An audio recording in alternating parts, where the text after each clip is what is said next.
Welcome back, boxing fans. So let's get to it. Of course, this weekend there is some big boxing events going on. A big card on ESPN, and of course, I think a card on DAZN. Let me check the DAZN card, but I know one card is ESPN for sure, and it's a great card. Lots of people are excited about it.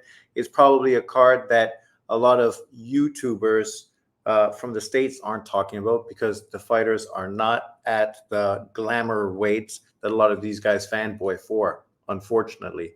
But nonetheless, potentially it builds up some really intriguing matchups. Currently, right now, uh, the American Boxing Foundation obviously needs and wants more young up and coming fighters to represent the US, to build sort of a groundswell of fans to American boxing, and to have American boxing succeed. Probably what's going to benefit the most is having American fighters. So as you can see in my timeline running down below, some of the fights that are happening this weekend. Kolmatov versus Raymond Ford. Many of you guys are familiar with Raymond Ford. He was a U.S. Olympian. This is a big opportunity for him to become a world champion at this point of his career. And this is a really good matchup stylistically. Kolmatov is a skilled boxer, good amateur pedigree, but much more of a boxer puncher. Raymond Ford, slick boxer, long reach, a guy who's going to be defense first, control the distance with his jab. So it'll be interesting to see what kind of pressure Kolmatov can put on Ford, to see if he can break those pipes, get inside, pressure him, land big shots, maybe out jab him. Because in truth, if he wants to be effective against Ford, his jab is going to have to be very effective, right? Just to offset Raymond Ford's number one offensive weapon, which sets up everything in his arsenal, which is his jab. Being that he has a longer reach advantage, this is potentially the thing that Raymond Ford has that potentially can set him above Kolmatov in this fight. Let's just quickly look at the measurements, because I'm not sure specifically what the difference is between their reaches. But let's take a quick on BoxRec. BoxRec will tell us the tale, tell us the truth, break it down for us, and let us know what exactly is going on. So this fight is going to be at 126 pounds, super bantamweight. And we know this is a division right now that's lacking any star status. People are talking about potentially a Nui moving to this division and trying to become a 5-weight world champion. The winner of this may be that superstar opponent that Americans are asking Nui to take on. Sorry, what am I talking about? Featherweight. So we will see if one of these two guys is able to sort of eclipse this division. Right now you have Ray Vargas, Brandon Figueroa, obviously another world champion that's on this undercard as well. Robson Ramirez, who just lost his titles against Espinoza, a very tall, long Mexican fighter. So right now there's a lot of intrigue in this division, a lot of questions to be asked. So here's Raymond Ford, currently 14-0, 7 knockouts. Still a very young man, only 24 years of age, 5'7". And of course, they don't list his reach. Of course, right? Even though if you've watched Raymond Ford, you know that reach advantage is definitely one of his benefits. Coming off of his last performance against Jesse Magdalena, which is probably the biggest name on his resume. Magdalena at this time was 29-1, but you got to be a little honest with this version of Magdalena. This version of Magdalena wasn't the Magdalena that beat Nonito Donaire. This was a far different, far more inactive version, a guy that hadn't really been doing too much in the sport of boxing up until this point. Prior to this, obviously, he lost to Isaac Dogbo, got stopped in 11th round for a world title fight. After that, fought Rico Ramos, a good opponent, Rafael Rivera, not bad, Jennifer Vincense, and the guy Eddie Valencio Mercado, 19-6-6 in 2022. Literally from 2020 to 2022, he didn't even have a fight. almost a 2-year hiatus from the sport. So, of course, when Raymond Ford jumped in and fought him, it's no surprise that Ford was just too good for him at that point. Ford was an active, young, hungry fighter. Obviously, Jesse was a guy who was just collecting a paycheck and nothing really more. So Kolmatov, for his perspective, a hard-punching, very skilled fighter. Kolmatov right here, 12-0, 11 KOs.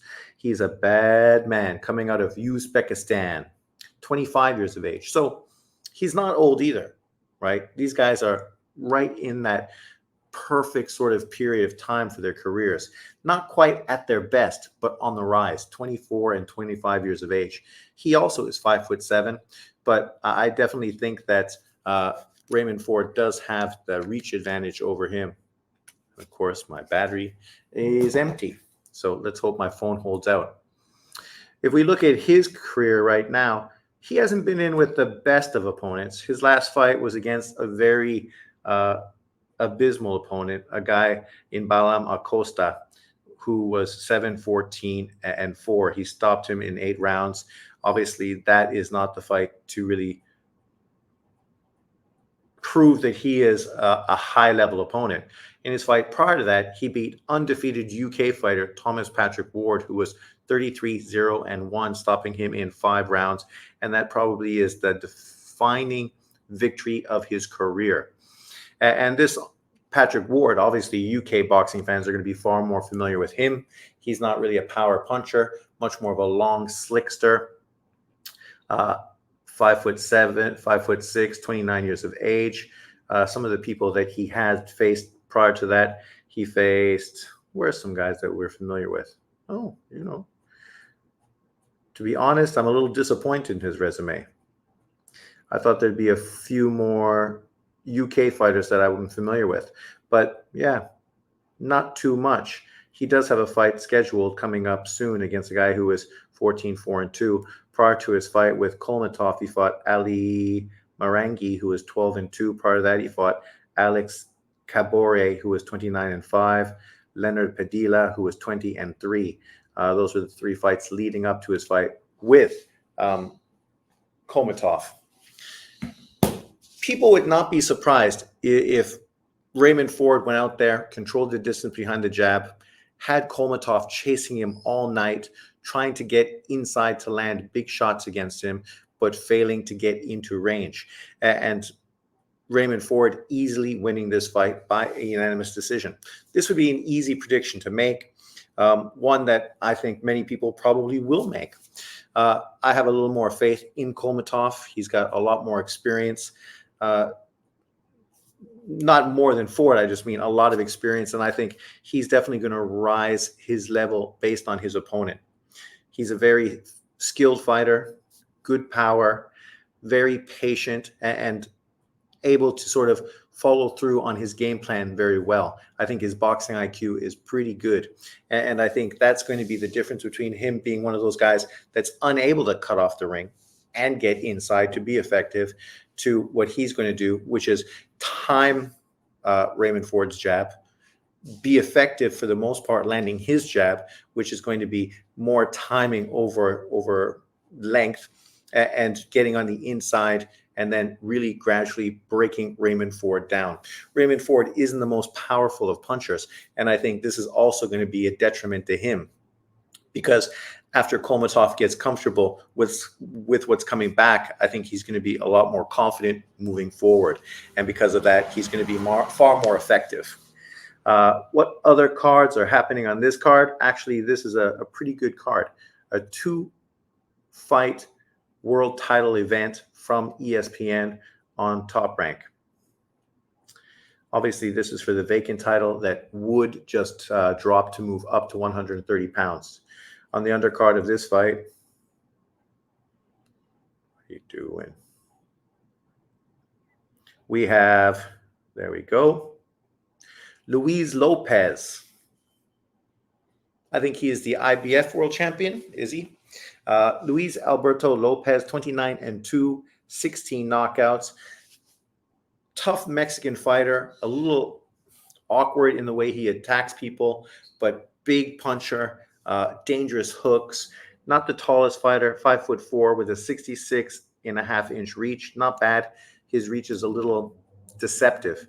And because of that, he's able to land a lot of his punches. 30 years of age, and obviously coming off of some pretty impressive performances recently, beating Joet Gonzalez in his last fight. Prior to that, stopping Michael Conlan. Prior to that, beating Josh Warrington. So obviously those three fights in themselves are pretty elite level wins at the 130-pound division. Now taking on Rhea Abe, a tough Japanese fighter. If Abe wins, he will be the 10th world champion from Japan right now currently. Abe 25-3, one draw, never been knocked out. Not the biggest power puncher, 10 knockouts in 25 fights.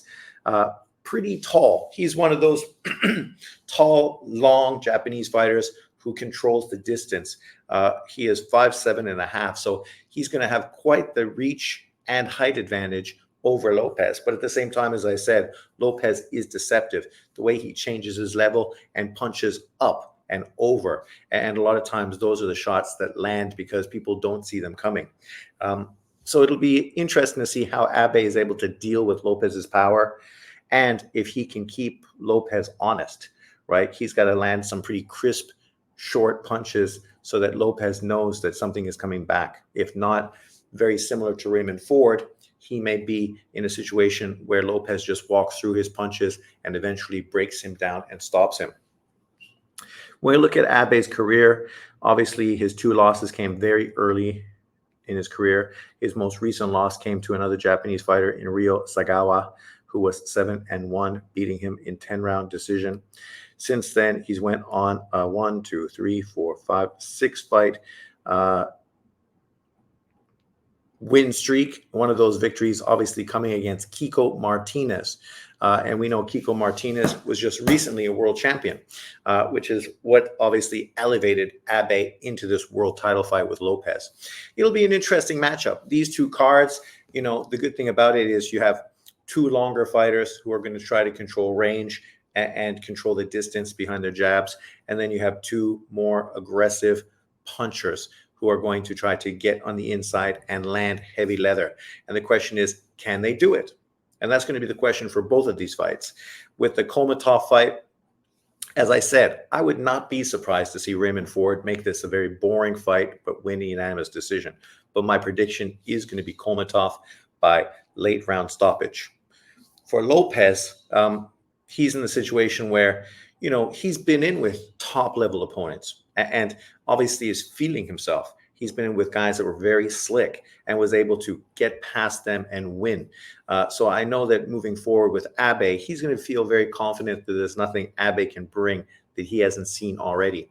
For Abe, he's primarily been in with Japanese opponents. So his experience against Westerners is going to be a little limited. Obviously, he did beat Kiko Martinez, a Spanish fighter from Europe, who is a hard puncher, but obviously very old, has double-digit losses, and has been beat by many fighters before Abe was able to beat him. So I won't be surprised if Abe is able to go in there and early on win some rounds, control the distance, and make it difficult for Lopez to get on the inside. But as the fight progresses, I expect Lopez to eventually get to him. And I don't know if Lopez is going to be able to stop him because Abe shows a very good chin. He's never been knocked out in his 3 losses. So I would not be surprised if this did go to the cards, Lopez winning by decision. But very good fights, you know, 2 world title fights. Obviously, Top Rank is doing a great job. Last week, we had 3 world title fights on that card from Japan. This week, from the States, we have 2 world title fights, both from 126 pounds. And obviously, the question is, will these 2 fighters eventually meet each other in unification moving forward? That would be great. If you would get the winner of Ford Komatov versus the winner of Lopez and Abe for unification, that's exactly what us as boxing fans want. We want unification fights. We want to see other champions fight other champions, and we want to see one guy accumulate all the titles so we know really who is the baddest man on the planet. And at that point, when Inouye moves up to 126 pounds, there's a clear target for him to challenge and a clear target for us as boxing fans to look forward to him challenging, right? Which is going to build it up, make it more exciting, and potentially have him come to the States to try to become a 5-weight world champion. Something apparently Roman Gonzalez is going to be doing coming soon. Apparently Roman Gonzalez is going to be moving up to bantamweight, 118 pounds, and apparently his opponent may be Emmanuel Rodriguez. That's a great matchup. Leave in the comment section below, who do you have in that fight? That is a very interesting style matchup. Obviously for Roman Gonzalez, this would be his 5th weight division. So, it's definitely moving up and above your comfort level. But, in greatness, that's what motivates you. For him to become a 5-weight world champion, we talked about this before with regards to the Monster Inoue. If Roman Gonzalez is able to become a 5-weight world champion, he puts himself in a very select group of world champions previously who've been able to do that. We're talking about Hearns, Duran, Leonard, Mayweather, obviously Manny Pacquiao, and who else am I missing? I don't know who else has done that, but you think about joining that level, you throw in Inoue and Roman Gonzalez into that mix, that shit is legendary. And they were going to stamp their path to the Hall of Fame and obviously end their careers with great accolades. So we'll see if he's able to do that. That's a big ask. Obviously, Emmanuel Rodriguez is a very good fighter in his prime and a 2-time world champion at bantamweight. Let's see who else is on this undercard. The good thing about top-ranked fights in the States, they always have very stacked undercards with very good up-and-coming fighters. So I expect this card to be no different. And there we go. So Brian Norman Jr., 25-0, 19 KOs, is going to be on this undercard as well. Currently, he is 23 years old. The Assassin 2, 5'8" with a 72-inch reach. Pretty good measurements for a guy with those size. He just came off of a victory against Quinton Randall in his last fight, beating him by unanimous decision. This fight, he's going to be facing Janelson Figueroa Bocachito, 17-2-1 in a 10-round fight. I don't know too much about his opponent. Actually, I've never heard of him. Never been knocked out. 11 knockouts in 17 fights, 25 years of age, 5'10" with a 72-inch reach. So their reach is the same, but the Mexican fighter is, well, sorry, he's not Mexican. He's a Mexican-American. Has a couple inches on Norman Jr. He is coming off of back-to-back losses, which doesn't necessarily bode well for him, losing to Alberto Palmetto by decision and losing to Romain Villa. And, of course, we all remember Romain Villa, who obviously just recently got destroyed by Boots Ennis. So I would obviously have to favor Norman to beat him. And based on the quality of this guy's chin, I expect this fight probably to go to the distance. Underneath of that, you have a very good up-and-coming young fighter in Rohan Polanco.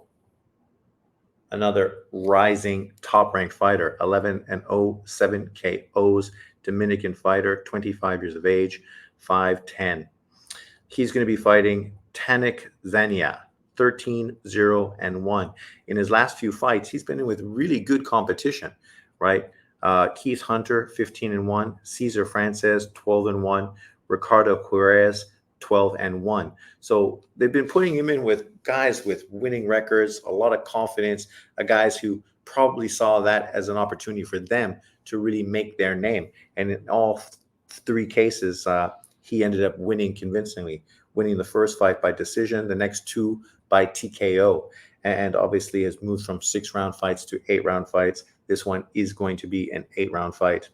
Tariq Zania, 13-0-1, only 1 draw, never been knocked out, and 8 KOs to his name, coming from the UK, 28 years old, 6 foot tall with a 69-inch reach. That put things in perspective. Norman Jr. is 5'8" with a 72-inch reach. This kid's 6 feet tall with a 69-inch reach. Not the longest reach. Of course, Polanco doesn't list his reach, but I would think it's probably longer than 69, considering he's 5'10". So that's a good fight. I'm expecting Polanco to go out there and stop him probably around the 6th or 7th round, if my prediction is correct. Also, another fighter people are excited to see is Troy Isley. Troy Isley, another U.S. Olympian, along with Raymond Ford, currently 11-0, 4 KOs. A guy that really looks the part, great shape, looks like he would be a killer in the middleweight division, but is much more of an amateur style fighter, doesn't sit down on his punches, doesn't really show the knockout power that you would think when you look at him, right? Just his frame and, the body physique that he has. 25 years of age, 5'10", 70-inch reach. He's coming off of a big win in his last fight against Vladimir Hernandez, 14-5, beating him by unanimous decision. The last time he had a stoppage win was back in 2002 when he beat Anthony Hanna, who was 3-2, stopping him in 2 rounds. So it's going to be a big ask for him against Marco Hernandez this time, 16-6-2, trying to get a knockout, trying to get an impressive win. Hernandez has been stopped twice in his 6 losses. Doesn't have much power, only 3 KOs in 16 fights. So he is the kind of opponent that you would think Isley will try to put his punches together and break him down and try to add a victory, specifically a TKO or potentially knockout victory to his career. This kid is 6 feet tall with a 72-inch reach. So he's got the ability to potentially make Troy Isley struggle a little on the outside by controlling the distance with his reach advantage. Of course, then we also have Floyd Diaz. Floyd Diaz, an up-and-coming top-ranked fighter, 10-0, 3 knockouts, very skilled. Obviously, his name is Floyd. The reason, I think his dad was a big Floyd Mayweather fan. I think that is the narrative that comes along with it. Only 20 years old, so very young, 5'5", with a 64 reach out of Vegas. He's fighting Edwin Rodriguez, who's 12-7-2. Rodriguez, 7 losses, but never knocked out. 2 draws, 5 knockouts in 12 victories. It should be a good test. Puerto Rican kid, 30 years old, so a lot of experience. 5'5" with the 67-inch reach, so he's the bigger guy, the longer guy, the more experienced guy, and obviously has a very durable chin on him. So it'll be interesting to see how this guy can beat him. Obviously, he's coming off of a victory in his last fight, so he's going to feel pretty confident. He beat a guy in Edgar Valera, who was 9-0. And you could see the writing on the wall in that scenario. When they were put in, he was supposed to lose to Valera, right? He was a stepping stone for this young up-and-comer, ended up beating him by split decision, and now is jumping in to fight Floyd Diaz, feeling like, if I beat Diaz too, man, obviously the world's my oyster, more opportunities going to open up for me. And that could be true. So, we'll see what this kid brings and how effective he's able to be against Floyd Diaz. I expect Diaz to win by unanimous decision. Also on this card, somebody that tends to get a lot of hate, and I don't understand why. I mean, I do understand why, because he doesn't fit the mold, he doesn't fit the image, and because of that, there's a lot of stereotypes and negativity thrown towards him, which seem a little unjust. And that would be Nico Ali Walsh, right? Who looks a lot more like his dad than his mom. Obviously, his granddad was Muhammad Ali. So because of that, he gets a lot of attention and opportunities. But he's a pretty exciting kid, got some power. He's progressively improved quite a bit, been in with a good level of opponent. And so far, I thought he looked pretty good. He's currently 8-1, 5 knockouts.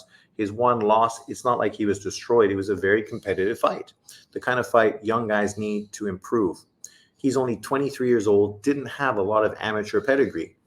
And so he's mostly learning on the job. He is 6 foot tall with a 74-inch reach, which is pretty good, right? We already saw a couple guys who were 6 feet tall, one guy with a 70-inch reach, one guy with 72, and he's got 74. So obviously we know if you have a longer jab and you're able to control distance, that's definitely a benefit for you, right? I mean, you're going to be able to land your punches ultimately easier than your opponent, right? He also has some good power. His last fight, he lost, of course, by majority decision to Sona Akala, who was 7-1, right? So no bum. A guy who was basically at a similar level to him. Prior to that, he had a no contest against Danny Rosenberg, 13-9-4 over 8 rounds. Prior to that, he fought a guy who was 9-2-1, 5-2, 7-2, 7-1, 1-1-1, 6-0, 1-0, 4-1-0. So the level of competition he's been in with has been pretty decent, right? And already, he's had some 8 rounders. Obviously, his Rosenberg one was an 8 rounder. His last fight was a 6 rounder, and this fight is also going to be a 7 rounder. He's in with Luke Inachuli, who is 7-0. So in with another undefeated fighter. So it'll be interesting. I think, obviously he's got good people around him. They put a really good team around him. He's got some money behind him. So, it's not like he's in a position where he's not going to get the best training available. Just the opposite. He's got Top Rank behind him. He's got money behind him. And because of that, he's getting the best training possible. And I think we're going to see an improved version of him in his next fight. I did think that he had a fight recently on another broadcast abroad, somewhere outside of the US. And maybe they did that, but it wasn't considered a fight on his resume. I don't know how that would happen, because it's not like you have to fight in the States to have your fight be marked on BoxRec. But I do recall that, but I'm not sure the specifics. But I expect him to come out and be in a good fight. I would not be surprised to see him score around a fourth round knockout against this kid. The guy he's fighting, obviously, 3 knockouts and 7 wins, never been stopped because he obviously has never lost. 28 years of age. So, when we look at who he's fought, it's not been such a strong cast of characters. His last fight, he fought a guy who was 2-4. Prior to that, a guy who was 0-1. Prior to that, a guy who was 11-12. A guy 0-1, 8, 53-2, 0-10, and 0-10. So he's really been put in with a lot of no-hopers. And because of that, his record looks good. Padded, right, at 7-0. Now he's going to face a guy who's really been in with quality opposition in Nico Ali Walsh. And I expect Nico Ali Walsh to land one of those big right hands and knock this kid out around the 4th round. But overall, a solid card, one to pay attention to this weekend on ESPN. So for all those Americans out there, there's no reason why you can't watch this card. It's going to be right there, free on TV for you. Also, another card, as I mentioned earlier today, and if you are a big fan of women's boxing, then this card may interest you. And that is on DAZN. So obviously I can watch it, whereas I can't watch the Top Rank fight. I'm going to have to find an illegal stream. But Serrano versus Menke. Serrano, since her Katie Taylor fight, has really done well. Obviously, she got tons of attention. People felt she was kind of hard done by in that fight, and that she could have potentially scored a knockout victory and maybe even deserved the victory in the fight. She didn't really push for an immediate rematch and went in another direction, and has been very successful since then. So I expect her to go out there and stop Menke late in that fight. It should be a very fun and exciting fight to watch. Yes, I'm going to say, who do you think wins? This is the good thing about this app. You can also vote for who you want. And it's this app here, Boxing something. You can see right there, the little colored glove. And it's not bad. You can go to these events. They will have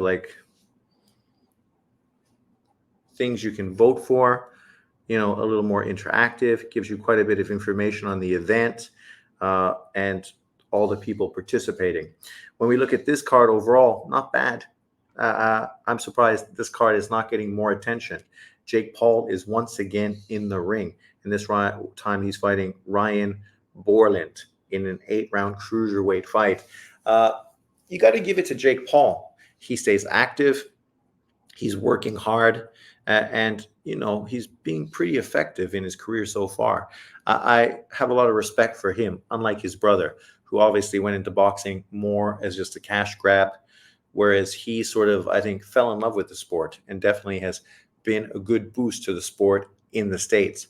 And thanks to him, Amanda Serrano has really, really got a lot of attention, and her career has grown a lot thanks to Jake Paul, who is becoming sort of a promoter in his own right in boxing. So, good job for him.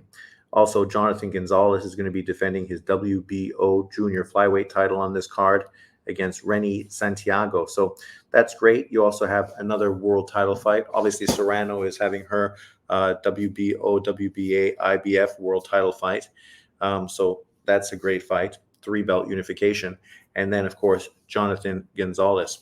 Jonathan Gonzalez, who early on this year was scheduled to fight Ken Taraji Shiro. And unfortunately, that fight fell through, which would have been a 3-belt unification fight at 108 pounds, which is a little disappointing. The Puerto Rican fighter dodged and ducked that potential fight. But hopefully that's a fight we'll be able to see in 2024. Obviously, we hope for more unification fights and more people trying to become undisputed, because that does prove a lot. So which of these two cards are you most excited about? What are your predictions? As I said, I do think Serrano is going to win by late round stoppage. I don't know if Jake Paul was in my prediction league, but I have no idea what he's going to do. I don't even know who his opponent is. And as far as Jonathan Gonzalez, I expect him to win by unanimous decision.